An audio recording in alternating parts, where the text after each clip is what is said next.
بسم الله الرحمن الرحيم. اهلا بكم في حلقة جديدة من برنامج ترتش الكورة.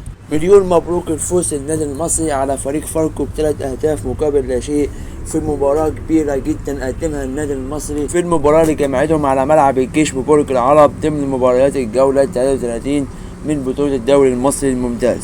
النادي المصري البورسعيدي ما زال بيواصل نتائجه الإيجابية خلال الفترة الأخيرة بعد ما فازوا على فريق فيوتشر بهدفين مقابل لا شيء في الجولة 32 والصعود لدور الثمانية من بطولة كأس مصر بعد إقصاء حرس الحدود ب3 أهداف مقابل هدفين. وقبلها نجح المصري في الصعود لنهائي كأس رابطة الأندية المصرية لمواجهة فريق سيراميكا.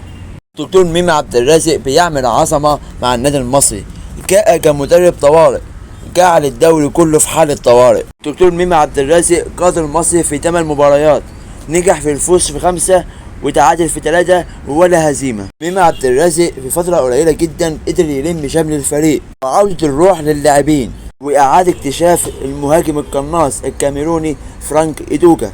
جمال أبو علي رئيس النادي المصري قرر بقاء واستمرار دكتور ميمي عبد الرازق مديرا فنيا للنادي المصري للموسم الجديد، وده يرجع للنتائج الإيجابية اللي حققها ميمي عبد الرازق مع النادي المصري منذ قيادته للفريق عقب إقالة حسام حسن المدير الفني السابق للنادي المصري. النادي المصري وجمهور بورسعيد حاليا بيطمح للحفاظ على المركز الخامس للمشاركة في البطولة العربية للموسم القادم، وكمان المصري بيطمح للفوز على سيراميكا في نهائي كأس الرابطة لتحقيق بطولة غائبة عن النادي المصري من 25 سنة منذ الحصول على بطولة كأس مصر سنة 98.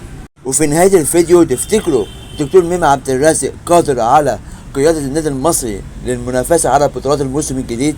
شكرا للمتابعة وما تنساش تدعمنا وتعمل اشتراك في القناة.